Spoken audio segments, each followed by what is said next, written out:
Welcome to the meeting room at Global TV Talk Show, a broadcast service of globalbusinessnews.net. Now, here's your host, Ed Cohen.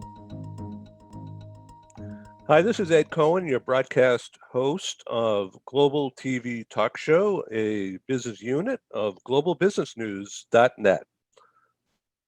Globalbusinessnews.net was formed as a website in 2003. Google Analytics has been tracking it. Since then, they say 1.2 million reader page views from over 100 countries. And that's pretty amazing if you can believe all that. More so, just since January 1 through just before Christmas, they say over 75,000 reader page views. And a lot has to do with this Global TV Talk Show. And so our very special guest today is Mr. Philip Berry from philipberryassociates.com in New York. Philip is a longtime global HR executive with Colgate-Palmolive and is very, very active in the New York community. Let's say hi to Philip. Hello. Hi, how you doing, Ed? How's it going? Great, great. And Happy New Year. Greetings to you and Same to your you. family. Happy 2021. Thank you very much. So I'm here in San Diego and you're in New York, and in the middle somewhere is Atlanta. Today is January 6th and making history, craziness going on. So we're in a new now. There is no new normal, but there is a now, and boy, we're in it. So it's a new era, and for a lot of things. So Philip, with COVID impacting so many things in business, this is a time now for the CHROs and the CEOs to come together, because the CEO's got the strategy, right? And the board and the CEO, but it's got to get implemented. It's got to get executed. And so tell us about the difference between now in COVID for a CHRO and a global HR leaders in a corporate environment compared to 8 months ago. It's different. Sure. Well, I think first what we need to do is to really define what we mean by the new normal or the new now. I mean, some people just think that it's an amorphous philosophical concept. However, if you begin to put some legs to it, then you understand the type of behaviors and actions that must take place in order to create and to operate more effectively in a new reality. But more specifically, I define the new normal as the understanding that the interaction between individuals and organizations and departments with key stakeholders has either changed or will be changing. And so the key concept here is change, and understanding how do you manage the change that is taking place. And many times it's interesting that you say that we're in the new now, because in fact, what that helps you to understand is that as you're going through a transition process, that there are actions and behaviors that you must initiate that really help you to increase your impact. And I've broken this down into maybe 5 different priority areas from the standpoint of leadership that need to take place. However, I'll get into that more as we go through the rest of the interview. So the thing here is that this is like a global mega trend that's happening like right now in warp speed almost, because the work from home thing and the dislocation of everything is certainly creating havoc and some mental health issues with people working from home, and stresses and uncertainty about if there's going to be a company, if they're going to have a job. And so it's impacting people. All this is impacting people, and how companies are relating to that. I would think this would be like wow, this is a major, major problem right now. Would you agree? No, I do agree. And in fact, where you begin in terms of trying to put some context to this so that way you can control it. And that's the most important thing. The fact is that we can get so wrapped up, understandably so, in the pandemic and COVID and the havoc that is putting on individuals and organizations. And so then what happens is that people are at a point of instability from a personal and from a professional standpoint. So then you begin to say, okay, well, where do we start? How do we get control of this? How do I get control of the actions and behaviors and initiatives that are important to move me to a higher level of success? So that way, your now isn't a point of just total chaos, which is the way a number of people feel. Your now is not a point of total uncontrol and instability where I feel, well, I can't make any changes because things are happening to me. What do I do? And so the first thing that has to happen is that we have to reset we have to rethink our assumptions. The assumptions that people have right now is that they say, well, when quote unquote this is over, that is when people get their vaccines and their shots, then I will go back to the way things were before. Well, when we talk about a new normal, that's what we're talking about. We're talking about the fact that there is a lot of change that has taken place, and we have to move to a higher level of effectiveness and a higher level of interacting with significant others. So let me ask you, it's all about high touch, isn't it? About, okay, you got to reconnect because people's lives are different. Companies' objectives and immediacy is different than it was 8 months ago. And it's time to, as you said earlier, there's three types of people: those who watch things, those who make things happen, And and those who then wonder what and happened. they think, what the heck? What's going on now? Exactly. Yeah. So could you do a little bit of a deep dive on the critical liaisons that you mentioned about the reconnecting and the high touch approach? Well, the important thing is once you understand that there's a different set of assumptions that you have to operate by, that you have to interact by, then you begin to say, well, who are the key stakeholders from a strategic and operational standpoint that I need to reconnect with? Is because people aren't going to have the same level of energy that they had before. They're not going to be able to operate in the same way. More specifically, um, simple things like going to the store. Well, individuals were under the assumption that a small thing like that, let me go down on Wednesday and let me go shopping and buy things that I normally have bought before. Well, that is not happening the way it was before. So we have to reconnect with people to see, hey, can you operate, can you deliver to me the same goods and services that you delivered to me before? Or do I have to be able to reevaluate that and to determine a different way for me to get my needs met? Now, And what so, about employees? Employees are different now too.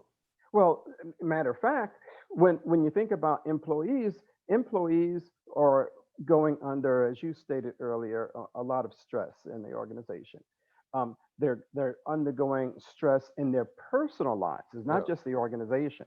And so, with individuals working now from home, what's happened is that we are blurring the boundaries that existed between home and work.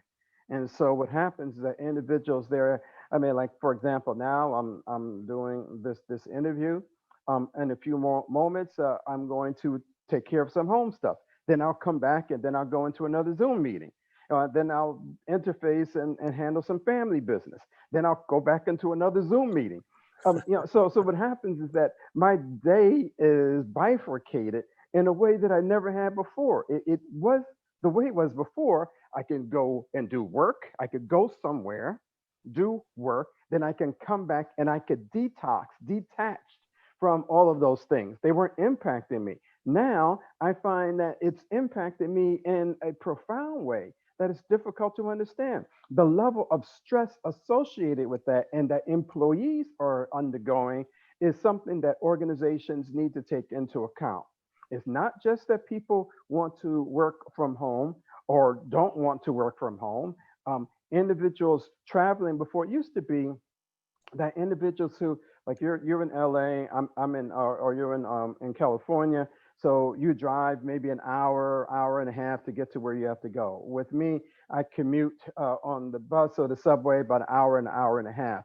And actually, that transition was a nice time for me to get my head together to decide what I'm going to do.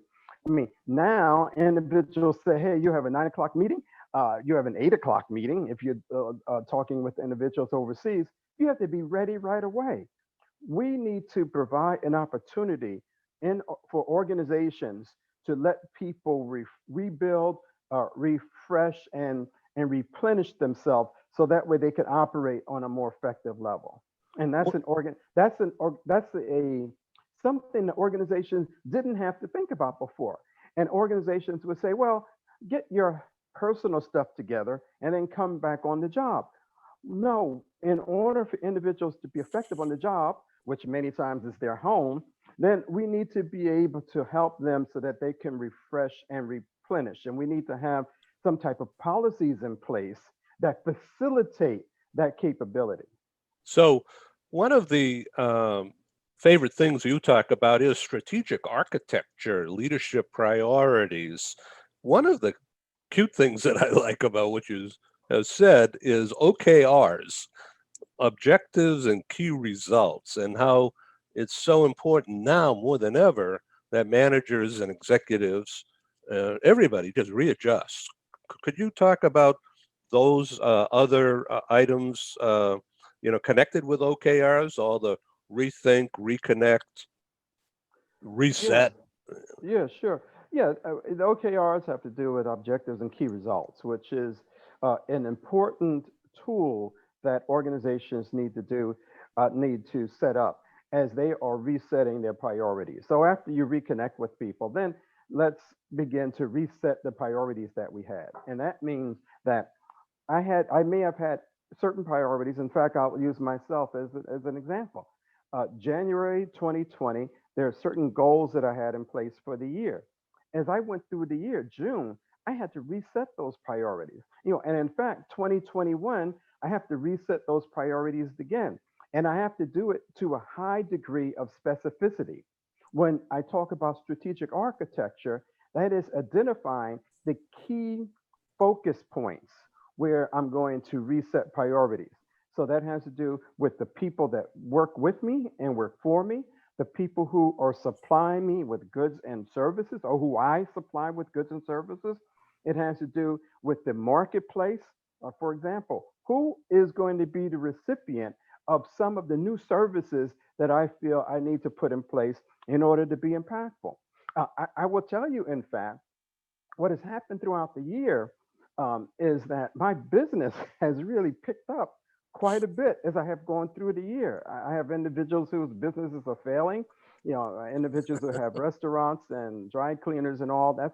But however, what's happening, because I've been able to reset my priorities and be very specific on the objectives and key results that I want to have in place with each of those focus points that I have identified in my strategic architecture, it has enabled me to be more impactful. More importantly, it's enabled me to get control of the situation and control of myself. And also, it's enabled me to understand what is it that I need to do differently than before in order to be impactful as a leader in the future.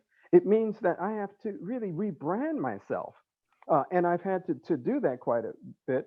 And rebranding is not something, okay, let's rebrand and then you're there.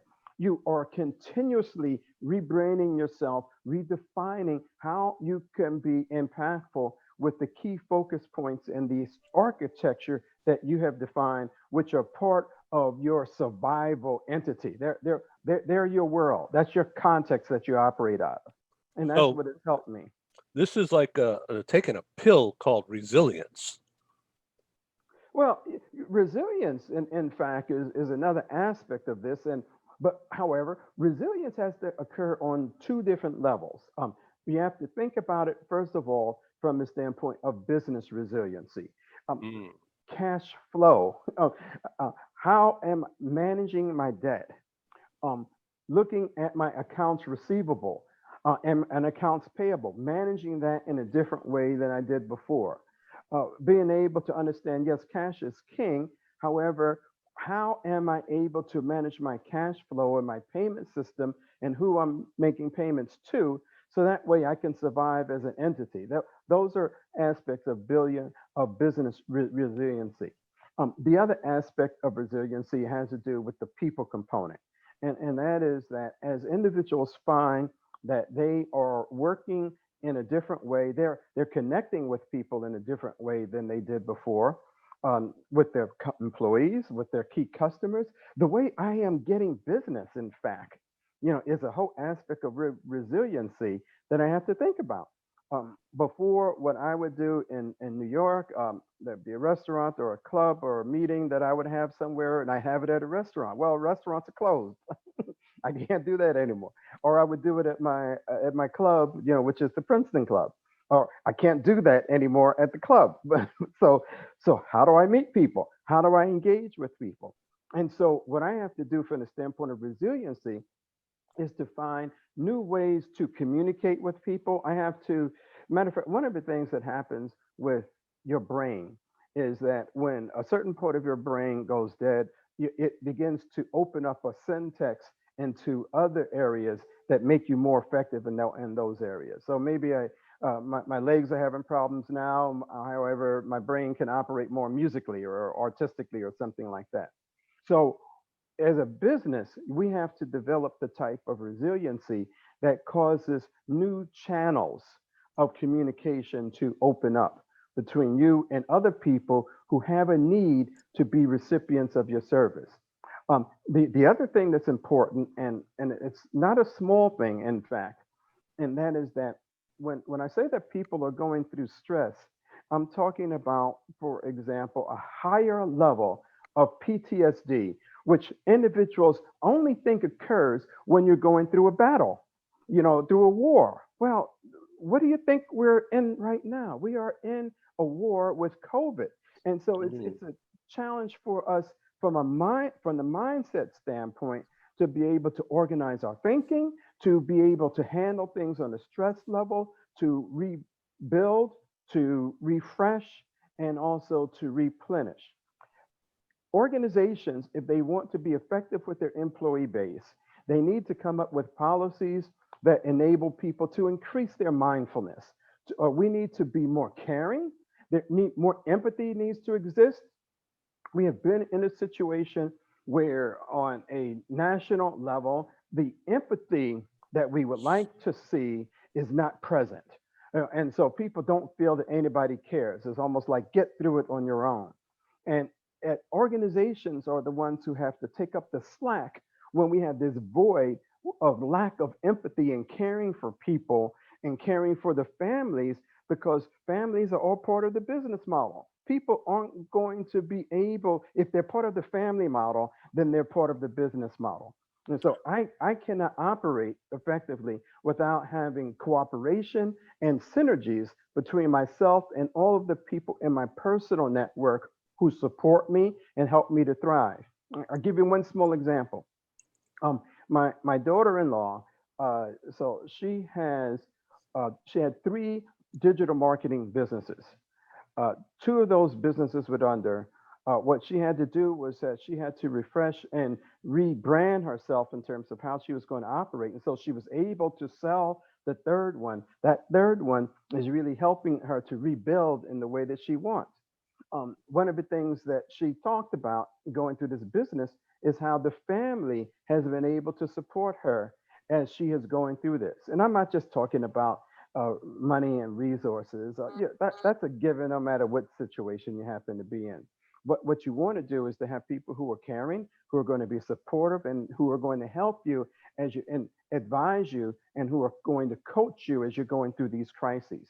People have the next thing I want to say about that is that there is a loss of confidence that we have in many parts of this country and also the world, because people don't feel that they're up to what they were before. They're not functioning like they used to before. And so how can we help them to regrow, rebrand themselves, find the new them, when we talk about the new normal, how can we help them to refine themselves so that way they could be impactful? Yeah, the new me. So It's the new me, yeah. one of the guests on the Asia Society program talked about having a talk show of inclusiveness where people, the staff and others got together and had a kumbaya moment, we shall overcome kind of thing. And everybody talked about what's it mean. And they got loose, if you will. They became more informal.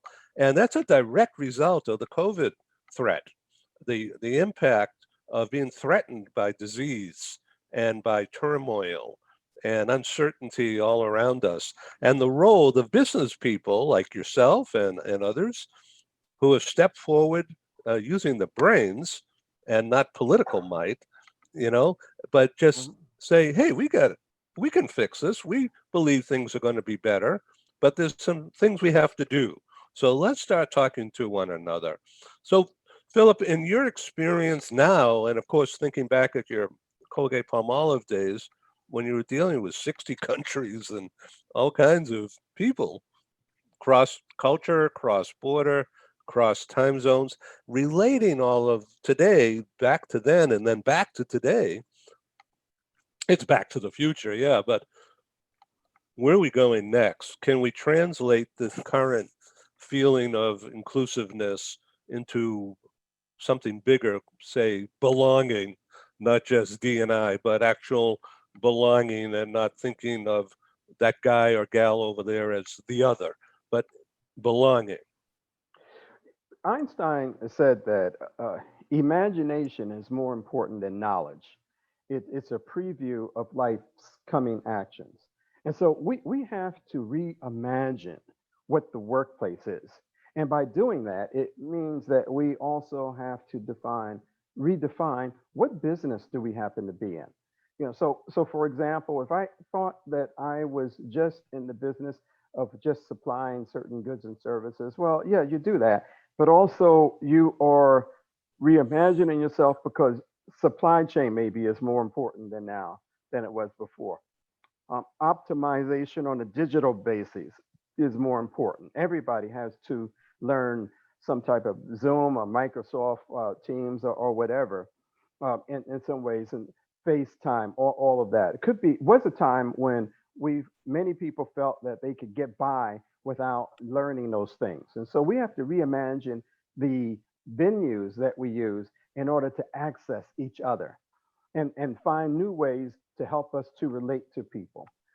So reimagination is going to be very important with this. And when we do begin to come, even when we're on Zoom, one of the things that was beneficial about the work that I did on a global basis is that I was operating virtually often. Many times I couldn't go to a certain country. So, okay, let me go over to Romania, or, let me do a project in Chile, or let me do something in South Africa.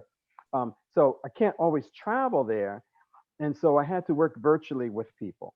And in working virtually, I had to find ways to do what? Not just communicate with people, I had to develop viable relationships and network in ways that would sustain performance over time and my impact.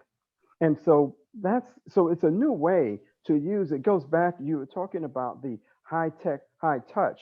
You can't do high tech without being high touch simultaneously. It's not, well, let me do one, then I'll do the other. How can I optimize my impact by doing both at the same time?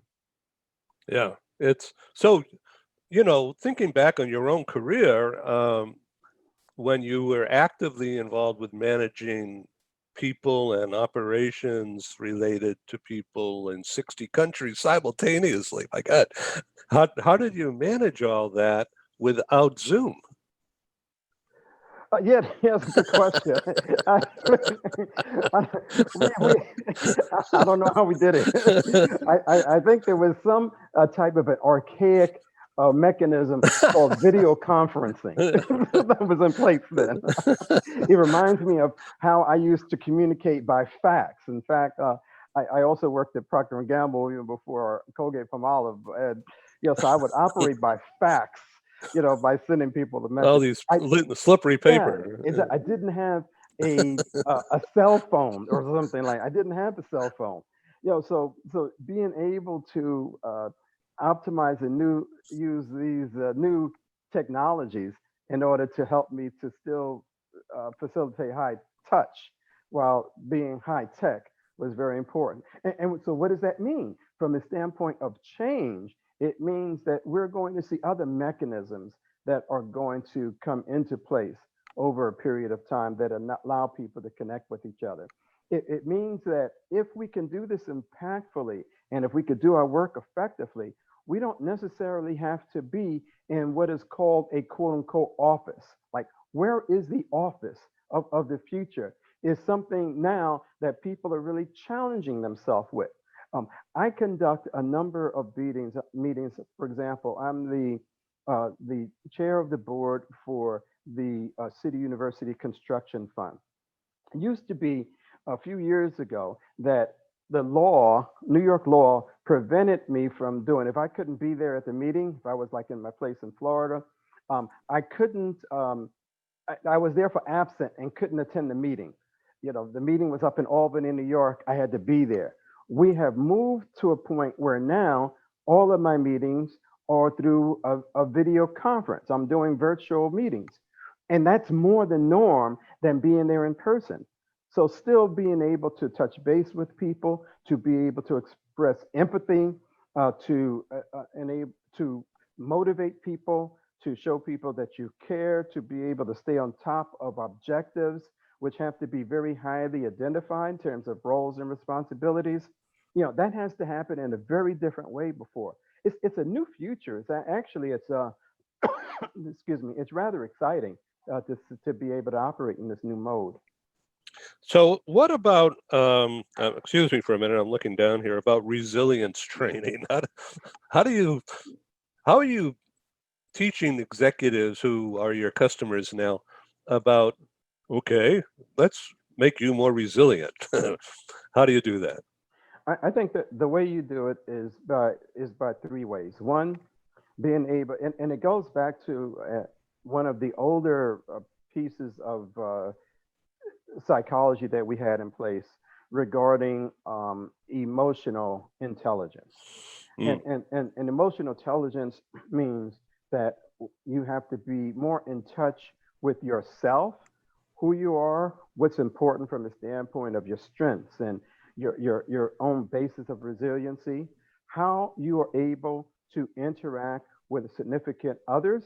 And in order to interact with significant others, your communication and your listening skills have to be highly attuned. And let me repeat that. When I say communication, that's one way. That's me talking to others. Our listening skills have to be more highly attuned, where we're able to hear what people are saying. And on a global basis, if we talk about it from the standpoint of what I call the cultural quotient, which is really global intelligence and global cultural intelligence, understanding that your way of touching and tapping into people is going to be different from one country to another. It means that not only is the verbal, but the nonverbal cues that individuals send is going to be extremely important. So we have to heighten the level of our capability to operate on an individual basis, on a team basis, and also understand where things are going. The other aspect of emotional intelligence is being able to have organizational understanding and resilience, where you're able to see what type of issues and changes and trends are taking place in an organization, and to be able to tap into other entities so that way you're moving in that direction. So to me, the whole aspect of resilience is not just touchy-feely, but it does have to do with being in touch.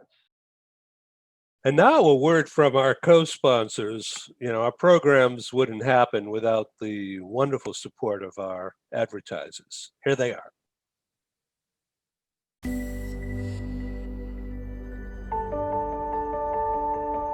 Something that's really neat is that the Bridge School partners with various organizations to provide learning for their students. For example, we partner with a major ballet company, and we are able to enroll several of their students into our school. So now not only is the student able to participate in a school and have a seamless transition while they're very active in their ballet career, but now they have other dancers that are with them that are doing some of the same courses. So it's almost becoming a camaraderie where they're taking similar courses, they're working together on their ballet, and really being able to form this great partnership with these organizations to provide a needed service.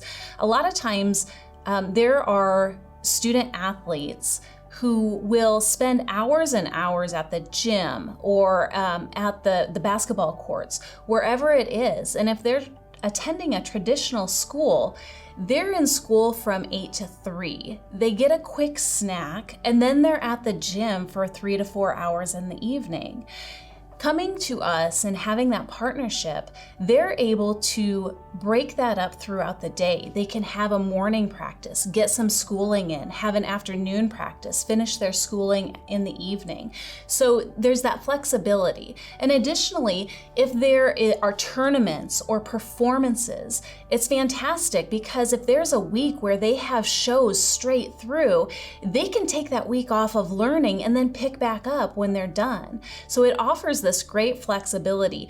And for the program owners of these sports leagues, it is a win-win situation for them because they see this need. They see this need that their students need to make sure that they are obtaining the grades necessary to be successful adults in our country and in other countries. But it provides them an environment where they can be successful at both.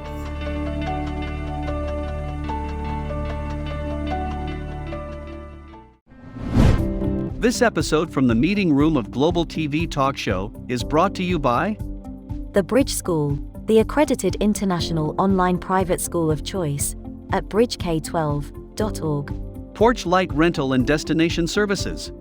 Reduce your renter lump sum or managed relocation costs. Visit them at porchlightrental.com. CubeMonk, featuring the world's first smart cube. Track your goods with our advanced GPS system. Welcome to the future of moving and relocation at CubeMonk.com. Primestone Partners, featuring corporate, government, and developer housing solutions, as well as senior-level advisory services. Find them at primestonepartners.com. And by Airs.com. With our full range of services, we can help design and manage your international relocation. Find us at Airs.com. Insured Nomads provides protection and peace of mind with health insurance, travel insurance, group, or tailored insurance for the globally mobile. Visit us at insurednomads.com. And by International Auto Source. We are the vehicle experts for expats, featuring all major brands of automobiles with flexible solutions and financing. On the web at intlauto.com.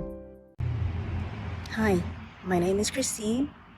I'm a nurse from the Philippines, and I got to know IAS through Worldwide Health Staff Solutions. And I want to thank IAS, especially to Matthew, for helping me get my car stress-free, headache-free. And so I just want to show you the car that I got.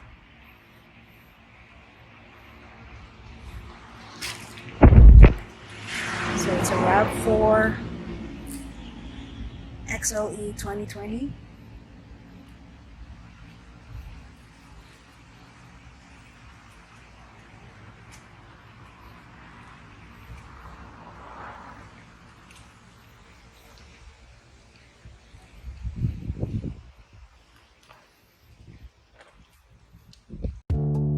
As an expat moving to the USA, relocating is exciting, but it can also be stressful. Getting a car, truck, or SUV for personal transportation is usually a high priority.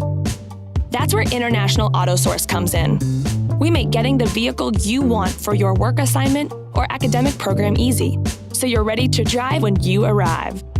Our product specialists have helped over 50,000 expatriates with their personal transportation needs, making us the largest international auto retailer in the world. International Auto Source gives you flexible payment options to buy, lease, or rent a vehicle from the world's leading auto brands, arrange financing on a purchase or lease without a U.S. credit history, social security number, or driving record, get full insurance coverage, and get approved easily through our low-rate factory-backed financing programs. And because we're an authorized distributor of the world's leading automotive brands, our no-haggle prices are competitive, and the buying experience is hassle-free. We'll even guarantee your new vehicle will be ready the day you arrive. With over 20 years of experience in the global community, we are the vehicle experts for expats. We are International Auto Source.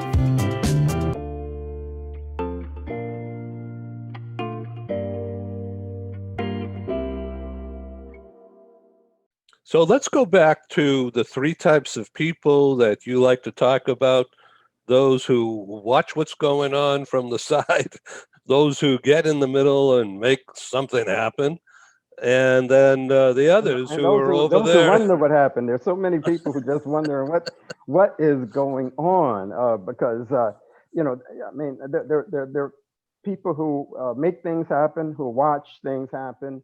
They're the voyeurs, and then there are others who wonder what happened. And so what we want to do is we want to be able to make it happen. We don't want to be in that third group where we are left really just wondering and challenged with how do we move forward. And the other important thing about that, and it's not a small piece. When I talk about PTSD, do you know that there is right now a higher level of suicide that is taking place throughout the country and this country and other countries, and also is taking place, like, for example, 25% of youth between 18 and 24 have thought about suicide. That's based on a very recent study. And while I don't recall the exact number that are actually engaging in suicide, because there are a number of ways, through substance abuse and other that and things that lead up to it. But there is a higher level among teens who are wondering what's going on. Men, women, the whole aspect of dealing with the diversity on a country and a global basis is very important. We see a lot of individuals with the Black Lives Matters movement that has been coming up, where people are wondering, how can I begin to get people and organizations to understand a little bit more about who I am and what's important? And in fact, that desire to do that is causing individuals to not just have demonstrations. That's one way of doing it. They also are asking organizations and putting pressure on the organizations that they work with to come up with ways to be a lot more sensitive, to issues around diversity, from the standpoint of gender and from the standpoint of race and ethnicity. And that's also going on a global level, and in fact, the reason why I know that this is taking place, because there are a number of organizations who have been calling me in to say, how do we deal with these challenges? And what are some things that we can do differently in order to make ourselves more impactful, so that we're not just wondering what's happening or watching things happening, we're making it happen. That's where we want to get people. So thank you very much for being on this program, and I want you to come back when it's good for you to go a little deeper. I'd like you to just take a couple of minutes now as we sum up and get ready to exit. The R's, all of the re's, rethink, reconnect, reset, and all of that. It has to start with rethinking assumptions. That's the beginning point. And very simplistically, once I begin to rethink the assumptions that I had about how things are going to operate, then I begin to reconnect with key stakeholders that are within my strategic architecture, and finding new ways to connect with them. And once I do that, then I can reset the priorities that I had.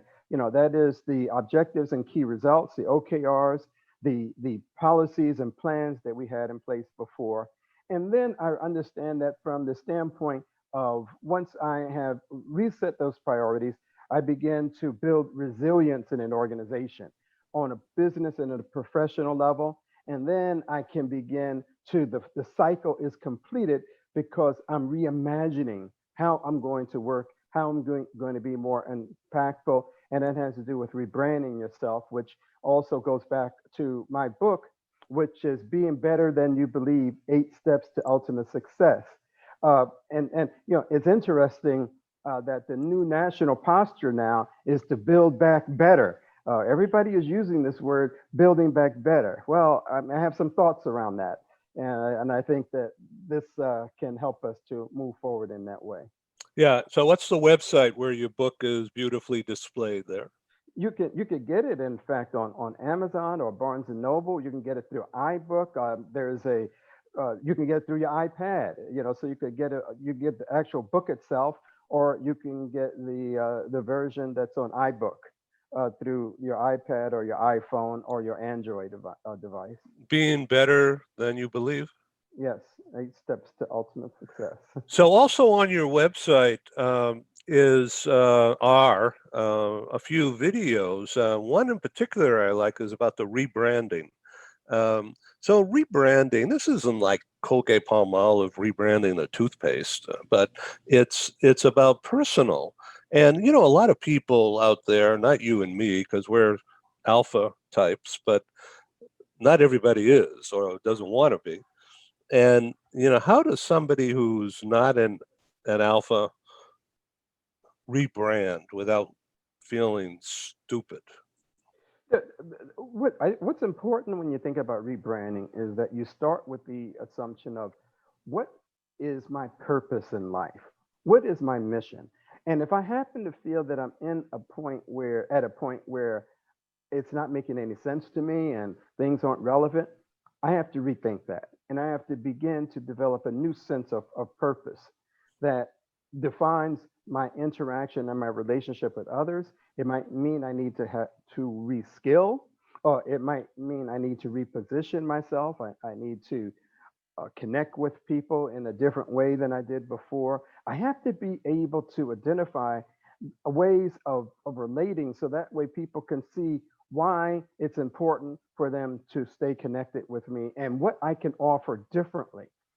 In order to do that, building what I call your personal board of directors. I mean, don't think that you can do it on your own. I mean, even you and I, we don't do it on our own. We have individuals.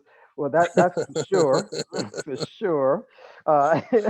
In addition to tapping in, we also want to have individuals who are part of our personal board of directors. I always say, why should CEOs have all the fun?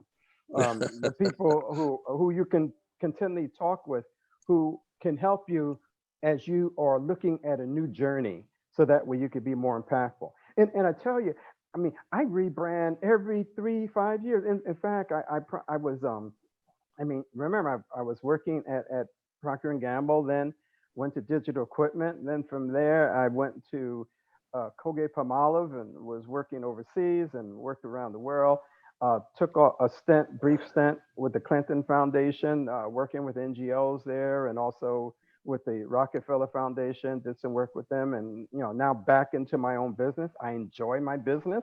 In fact, that is how I have rebranded and found a sense of purpose with that. And that's why with most of my business, I am not going out there beating the bushes. People are coming to me because either they're going to my website, because I'm communicating differently on LinkedIn. I got lots of comments from people on LinkedIn about how helpful some of the things that I said were to them on a personal and a professional level. I also I'm on Twitter and Facebook and Instagram, so I'm communicating in different ways. But word of mouth is what's having people to say, look, I heard about you. I heard about you might be a person that can help us and provide some executive coaching or provide a diversity and inclusion strategy or help us with this organizational problem. That's how my business is growing. In fact, I knock on wood when I say that I actually have to turn down some business because I can't do it all. So No, this has really been a lesson in being effective. And Philip Berry, you're the communicator, man, the global communicator once again. And thanks for being on Global TV Talk Show. And hey, please come back. I look forward to it. And thank you very much, Ed. I really enjoy your questions, and I love the interface. Take care, and New Year's to you. Happy New Year. Happy 2021. Let's knock it forward. And we'll build it back better. Yeah. That's for sure. That's for sure. You believe it. I do. I do. Amen. Okay, ciao. Take care. Ciao. Thank you for joining us in the meeting room at Global TV Talk Show. Have a wonderful day, and stay safe.